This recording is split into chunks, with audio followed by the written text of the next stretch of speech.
আজই ডাউনলোড করুন আর এনজয় করুন আপনার পছন্দের শো। আর মীরা তো রোজই আসে, শুধু অপর্ণা এখানে আসবে না। তুমি কি ওর মুখোমুখি হতে চাইছো না আর্য? কাল সকাল সকাল মূর্তি নামানো হবে, অনেক লোকজন আসবে, এলাহি ভোগের আয়োজন হয়েছে। বাড়িতে এত কিছু হচ্ছে আমি জানি না। আপনি তো সকাল সকাল অফিসে চলে গেলেন, তারপর আমাদের বললেন আপনার উপর দিয়ে কত বড় ফাড়া গেছে, তাই মাদার ইন ল অনেকদিন ধরেই বাড়িতে একটা বড় করে পুজো দেবেন ভাবছিলেন, এই জন্মাষ্টমীর পুজোটাই বড় করে দিচ্ছেন। আচ্ছা ঠিক আছে, কিছু দরকার হলে আমাকে বলো। আর্যদা, পুজোর সবকিছু তো আমরাই করে নেব, জাস্ট আপনাকে কয়েকজনকে ইনভাইট করতে হবে, মানে যারা আপনার খুব কাছের।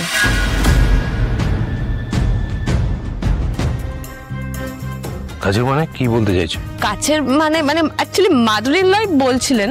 একটু ক্লিয়ার করে বললে আমার সুবিধা হয়। মানে ওই মীরাদেরকে বলে দিতে বলছিলেন। অফিসের সবাই? সবাই তো আপনার ক্লোজ নয়, মীরা, অপর্ণা। না, কাউকে বলার দরকার নেই। কেন দাদা, সবাই আসবে, পুজো পার্বণের দিন। দেখো, এটা বাড়ির পুজো, বাড়ির বাইরের লোককে না ডাকাই ভালো। বাড়ির সবাইকে নিয়ে এনজয় করো। আর্যদা, অপর্ণা কি বাইরের লোক? ও তো আপনার খুব কাছের, তাই না? হ্যাঁ, ও তো খুব ভালো মেয়ে, আর তার উপর ওর বাবা তোমাকে রক্ত দিয়ে বাঁচিয়েছে। আমার তো মনে হয় ওদের বাড়ির সবাইকে ইনভাইট করা অর্ক, আমার যা বলার আমি বলে দিয়েছি, এরপরে এই নিয়ে যেন বাড়িতে কোনো কথা না হয়। কি ব্যাপার আর্য, তোমার চোখে জল কেন?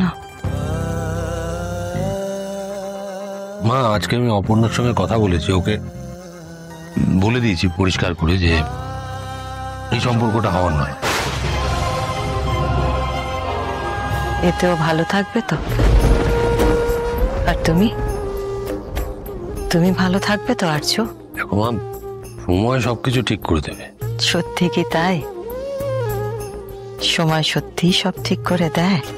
বাদ দাও তুমি। হ্যাঁ, মানুষই বলছিল জন্মাষ্টমী পুজো হচ্ছে, বাড়িতে আয়োজন করছিল, ওরা অনেককে ইনভাইট করবে। আমি ওদের বলেছি যে অফিসের কাউকে যেন ইনভাইট না করা হয়। কেন?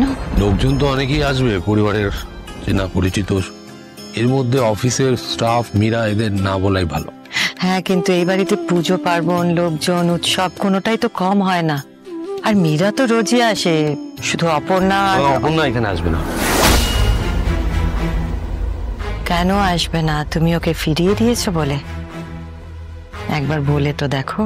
আমি জানি ও আসবে না।